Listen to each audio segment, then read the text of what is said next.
dia tema penelitiannya itu RMI, Realistic Mathematics Education.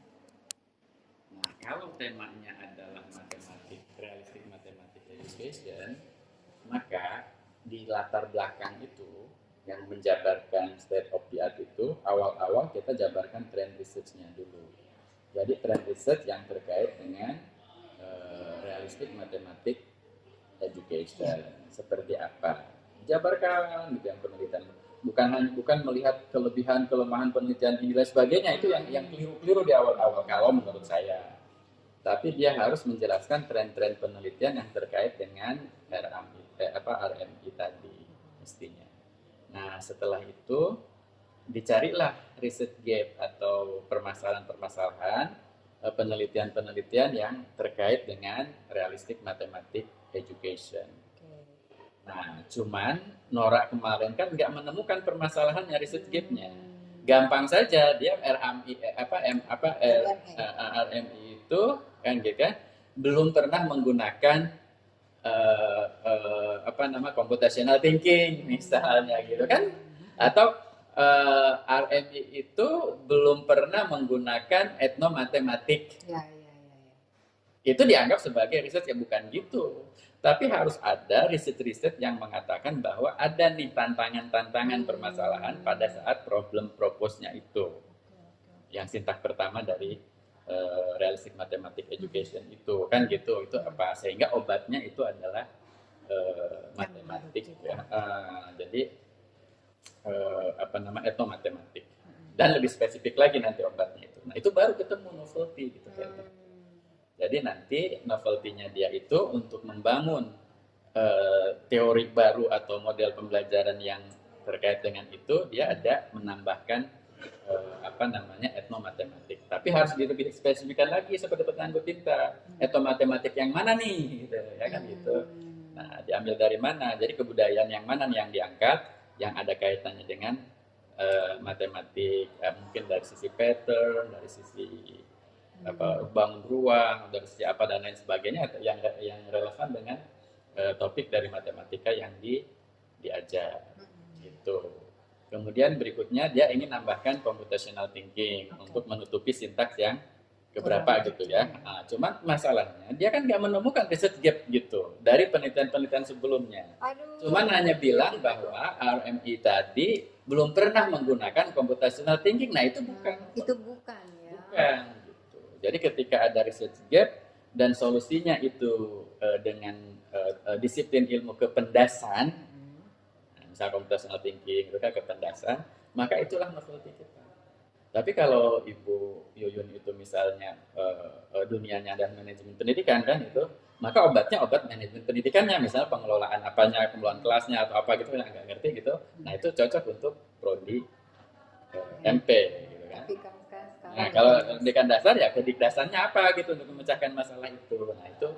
Nah, jadi dari awal dari tren, kemudian ketemu research gap, dan ketemu novelty, dan jelas knowledge contribution terhadap RMI tadi, itulah state of the art. Jadi state of the art itu komponennya itu. Jadi perjalanan mulai dari kita mengidentifikasi research trend, sampai kita menemukan research gap, dan kita berkontribusi memecahkan dari salah satu research gap itu dengan disiplin ilmu prodi kita. Nah, sehingga jelas di situ ada knowledge contribution kita terhadap tema penelitian kita. Itulah yang namanya state of the art. Dan itu nggak bisa terjadi kalau tidak kita melakukan systematic literature review. Bukan hanya sekedar bibliometrik kayak kemarin yang Nora. Publish and perish, quote viewer itu kan hanya metadata di permukaan saja. Tapi kan harus lebih dalam untuk melihat research gap-nya itu sebenarnya dari systematic literature review. Systematic literature review kan kalau sudah kita pilih, kita exclude gitu ya, kita mana yang nggak dipakai, mana yang dipakai, terus kita lihat, itu baru kelihatan. Nah, itu nggak kuat, semua mahasiswa itu nggak banyak kemampuannya di systematic literature review. Nah, padahal kalau kita lihat teman-teman di UPI sekarang ya, di UGM, UI gitu kan, harus kuat di situ. Kan nggak akan jadi bab 1 kalau kita nggak melakukan systematic literature review. Padahal ketika kita nyusun bab 1, melalui systematic literature review itu bisa dijadikan artikel sebenarnya. Nah, mahasiswa S3 saya itu dari systematic literature review ada 2 orang, itu udah masuk Q1, Q2, gitu. Systematic literature review-nya saja. Padahal itu hanya contribute untuk disertasi dia hanya untuk bab 1 toh. Itu baru awal. Iya, jadi udah punya mahar dia. Jadi sebelum ujian tertutup atau uji kelayakan, dia sudah punya mahar, sudah punya skopus.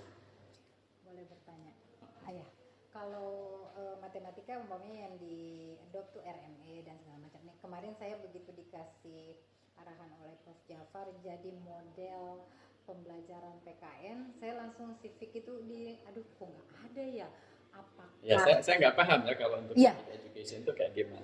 Maksud aku Pak Wes kan yang sudah biasa di dalam kelas kan yang project based learning. Ya boleh. Gitu. Boleh ya, Boleh, itu boleh, baru dengan boleh, punya saya iya. gitu.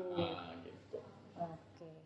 Iya, kan banyak itu pendekatan pembelajaran yang sekarang diusulkan oleh pemerintah di Merdeka Belajar, saya nggak tahu apa saja, tapi kan diarahkannya ke project based learning. Oke. Atau sekarang yang dianjurkan oleh pemerintah sebagai bagian dari project based learning tapi dilakukan di apa? Ada penguatan profil Pancasila. P5.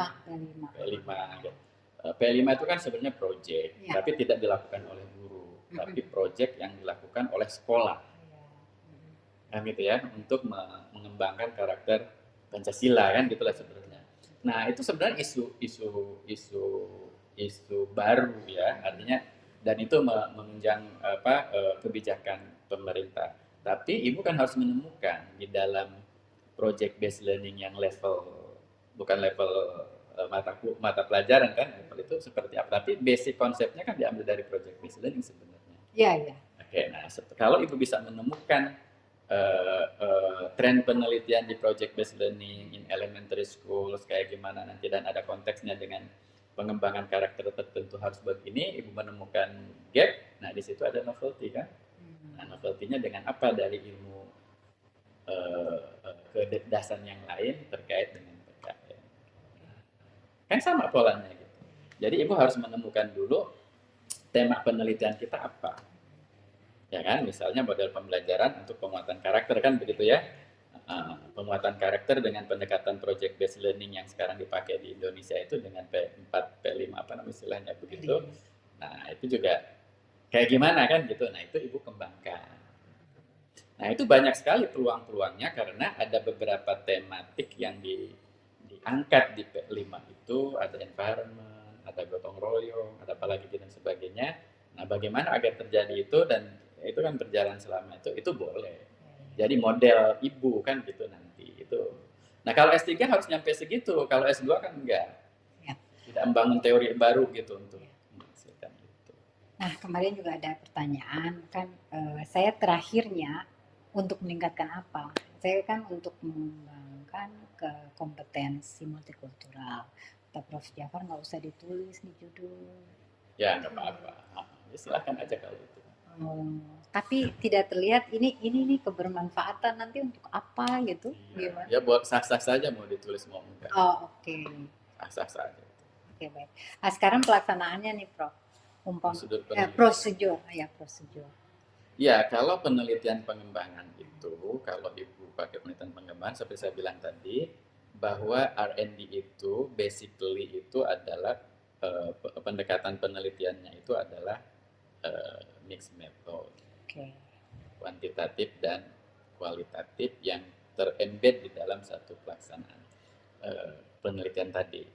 Nah, dalam dunia pendidikan, kalau ngadep ke ilmu teknologi pendidikan, Pak Jafar kan TP juga ya. Kalau ngadep ke teknologi pendidikan, itu setidaknya kita harus menggunakan model desain pembelajaran yang sudah ada sebagai guidance untuk peneliti memulainya dari mana untuk mengembangkan model itu. Misalnya kalau Ibu menggunakan modelnya Dick and Carey, ya, maka mulai dari merumuskan tujuan pembelajaran umum, setelah itu analisis instruksional, gitu, kemudian apalagi, kemudian menulis criterion reference test atau norm reference test yang nggak ngerti, baru setelah itu terus itu diikuti langkah-langkah itu, begitu loh, ya kan? Ya. Nah, atau menggunakan model desain pembelajaran yang lain. Saya nggak tahu gitu modelnya apa. Ya. Tapi di setiap model desain sistem pembelajaran apapun, ya, dalam pengembangan itu selalu ada proses formatif. Tes. Formatif. Formatif itu artinya kita melakukan perbaikan ketika kita ngembangin. Nah, gitu ya. Makanya kalau di UNJ itu ada dua yang ditekankan di situ, layak dan efektif. Ya kan? Maka ketika ingin melihat layak, berarti kan model pembelajaran yang kita kembangkan itu, kalau kayak kita bikin instrumen kuesioner atau angket itu kan harus secara konstruk harus benar kan gitu. Nah, ketika Ibu melihat instrumen itu secara konstruk benar atau tidak kan harus sesuai dengan teori, harus sesuai dengan definisi operasional yang Ibu buat. Kemudian ditanyakan kepada ahli kan, ini udah benar apa enggak. Ini juga sama. Jadi model pembelajaran PP 5 yang Ibu buat dengan pendekatan X lah atau apalah ya untuk sebagai novelty-nya itu kan harus layak dari sisi expert. Ya. Nah, makanya dalam penelitian pengembangan itu selalu akan ada expert review. Supaya melihat bahwa secara konstruk model yang dibuat oleh kita kan itu ya, itu benar secara teori dan benar juga secara ahli. Ya kan, ahli di bidang itu. Yes, ya. Itu yang pertama. Nah, biasanya ada review ahli. Terus yang perlu dicatat di ahli ini adalah bahwa ketika kita meminta ahli untuk menilai layak atau tidak itu, syaratnya juga ada lagi sebenarnya. Syarat kriteria ahli itu harus ditetapkan. Tidak sembarangan orang jadi ahli. Iya kan? Ini hadis sahih atau enggak kan harus ada ahli hadis kan gitu kan, nggak mungkin semua ditanya aja asal yang penting Ustadz kita tanya kan nggak bisa gitu ya. Itu yang pertama. Kemudian yang sering salah kita lakukan adalah ketika kita menggunakan ahli, yang umum itu ahli itu yang common ya, ada subject matter expert berarti ahli materi, berarti ahli ke P5-an, PKN dan ke P5-an itu. Kemudian ada bahasa ya, instructional design, ahli desain pembelajaran. Ada media spesialis, ahli media. Nah, baru ada bahasa. Terus ada ahli lain yang memang relevan dengan itu ya silakan. Tapi semua ahli itu harus dibuat kriterianya. Ya sudah pengalamannya di bidang itu berapa lama, latar belakang pendidikannya apa. Kan masa kita dinilai oleh orang yang baru lulus misalnya dan terus hasilnya kayak gimana. Itu yang pertama. Jadi kriteria itu dibuat. Nah, ini rata-rata enggak. Kenapa? Karena susah nyari gitu kan gitu. Kemudian yang kedua, kekeliruan yang sering terjadi di kita itu adalah misalnya subject matter expert atau ahli materi. Itu cuma satu. Harusnya banyak ya? Harusnya ya lebih dari satu. Saya pernah nerjemahin buku evaluasi formatifnya Martin Tesmer dulu, cuman nggak tahu kemana itu ya. Bahkan Dick and Carey juga mengatakan harusnya lebih dari satu dan ganjil supaya ada second opinion. Itu yang kedua.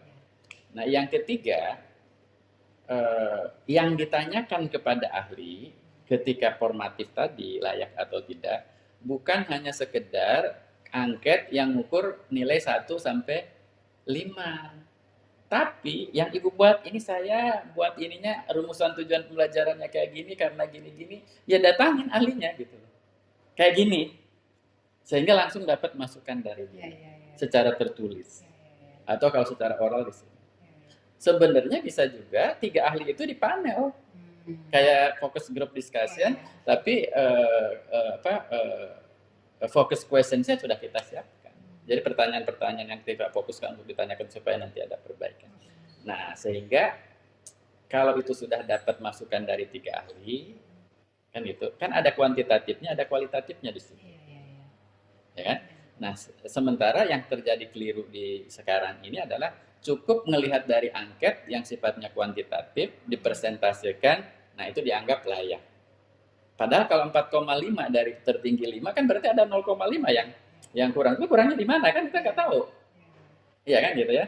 Nah, itu harusnya dikejar begitu. Karena yang namanya evaluasi formatif yang saya tahu itu adalah melihat defisiensi, kelemahan dari yang sudah dibuat oleh peneliti yang akan mengembangkan. Kan produk yang kembang penelitian itu sudah dibuat berdasarkan teori yang ada tapi kan belum tentu kan gitu ya. Nah, jadi Prof, sebelum saya melakukan uji terbatas, saya memang harus ke ahli dulu kan, memvalidasi dulu kan yang sudah ada. Betul. Jadi urutannya itu, Oke, urutannya, urutannya itu layak, efektif. oke, Layak itu berarti kan dari perspektif ahli. ya, Berarti ada beberapa ahli, yang Ya. masing-masing ahli 3, dan bukan hanya sekedar kuantitatif angka 1 sampai 5, tapi harus dapat input beneran. oke, Dari setiap aspek detail ya, bukan hanya aspek umum ya.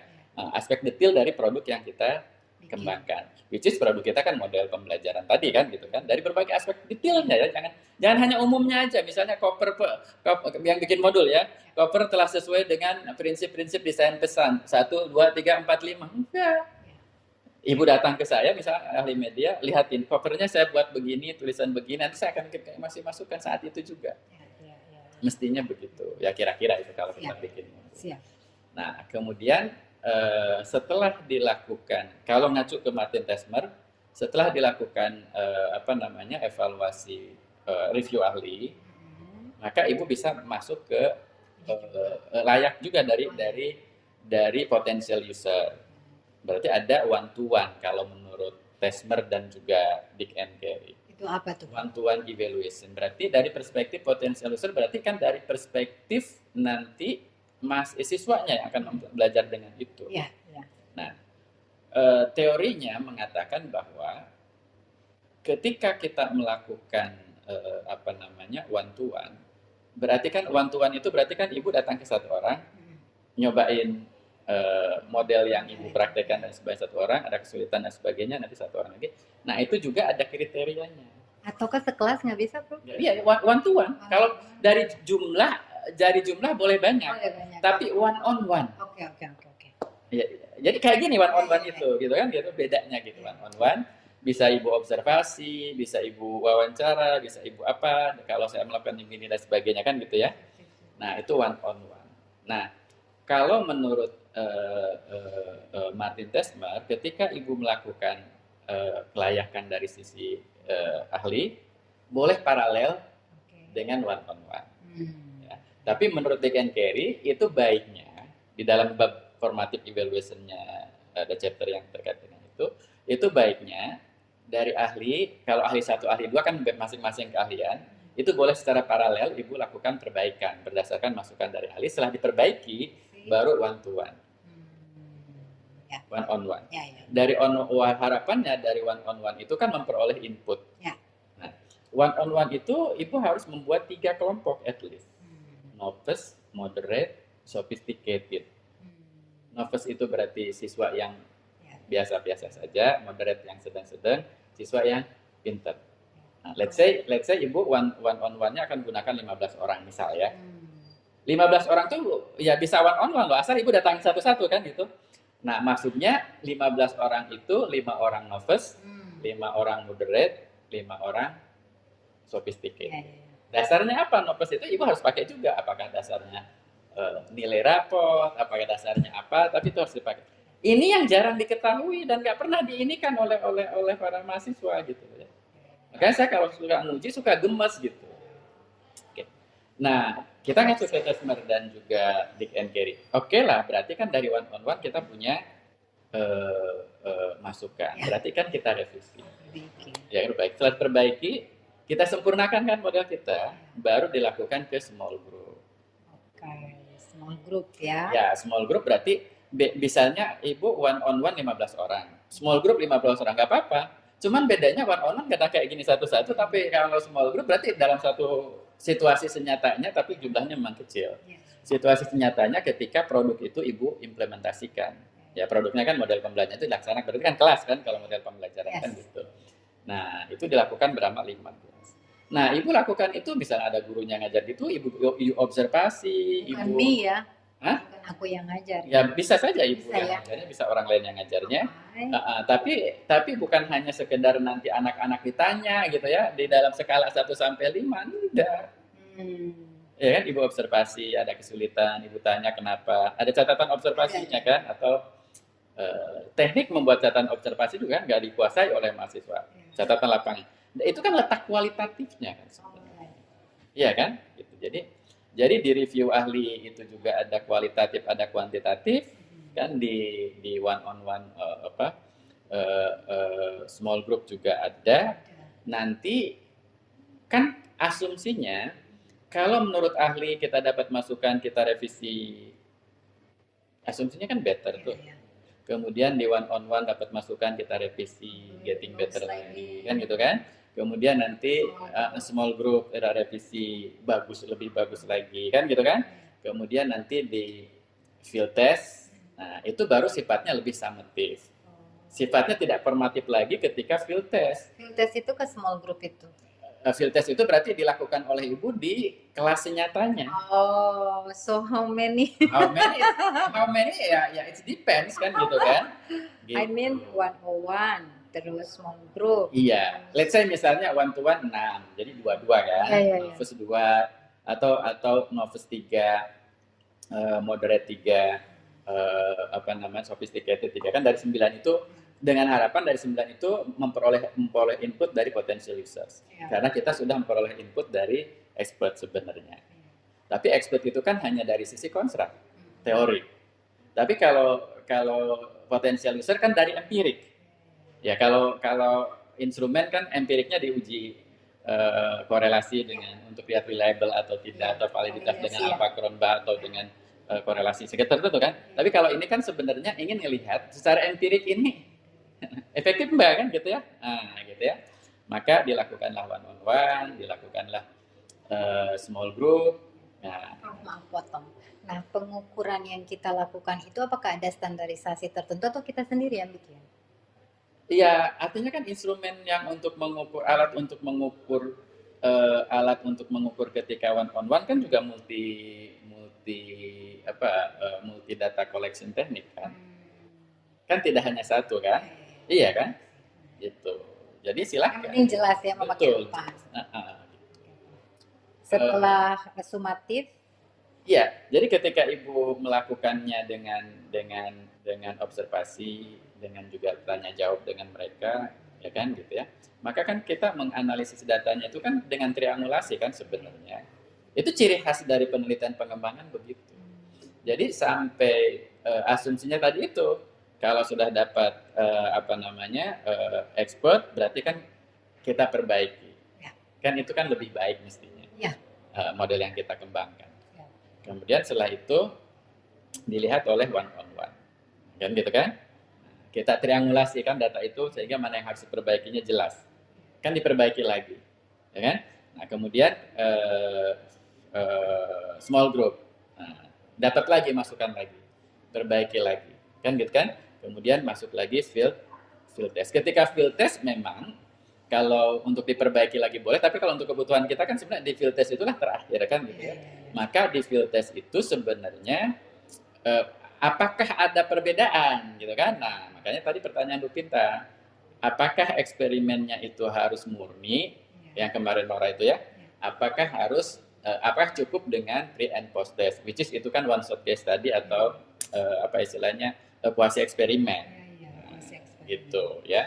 Maka mana yang lebih baik? Yang lebih baik adalah eksperimen murni. Syarat eksperimen murni berarti ada kelompok kontrolnya. Artinya model pembelajaran yang ibu buat itu dieksperimenkan. Ya. Iya kan? Nah, gitu kan gitu. Cuman ketika mengeksperimenkannya itu, syarat eksperimen itu adalah apple to apple. Jangan model pembelajaran ibu dibandingkan dengan model konvensional gitu ya, gitu-gitu. Jadi harus apple to apple. Itu udah nggak sah sebenarnya kan gitu. Apple to apple ya, sedangkan ini main new model kumaha ya. Model iya gitu kira-kira gitu. Memang sebenarnya dari sisi R&D sih nggak sampai diuji beda pun nggak jadi masalah sebenarnya ya, karena kita ingin mengembangkan di situ. Tapi ketika ingin diseminasikan lebih besar lagi dari apa yang gitu kan, baru diuji cobakannya dengan eksperimen 2x2, 2x3 atau macam-macam lah dengan ininya terhadap itu. Nah, Prof, yang dia bahasa itu uji coba terbatas, uji coba luas itu masuk dalam apa yang tadi? Ya, uji coba terbatas, uji coba luas itu kan ada terminologi lain. Sebenarnya kan uji coba terbatas itu ya small group sebenarnya ya, uji coba luas itu field test. Tapi ada juga penulis lain, misalnya ada local impact evaluation, itu kan terbatas sebenarnya ya. Ada broader impact evaluation gitu ya. Artinya itu dalam skala yang lebih besar lagi. Tapi kalau untuk disertasi saya kira ya cukuplah local impact evaluation, which is itu tadi sampai field test tadi. Tes ya. Tapi kalau udah broader impact evaluation, misalnya ibu sudah punya model Merdeka Belajar gitu ya untuk PKN gitu ya kan nggak cukup hanya local impact ketika ibu lakukan di satu sekolah kan, harus ibu laksanakan secara ya minimal beberapa ada sampel berapa tingkat nasional gitu kan gitu, nah itu kan lain. Oh, Nah, tapi kalau harus sampai begitu ya nggak selesai disertasi ibu. oh gini aja, mungkin ya sudah ada, bukan mungkin, itu modul pembelajaran yang pakai sistem Merdeka Belajar. Udah ada, jadi M itu mulai dari diri sendiri, E itu bisa nggak saya? Ya monggo, ya Bapak Ibu ya silahkan saja sebenarnya. Tapi yang jadi permasalahan adalah itu kan permasalahan kan diangkat dari permasalahan kita kan di latar belakang kita ya oke di situ.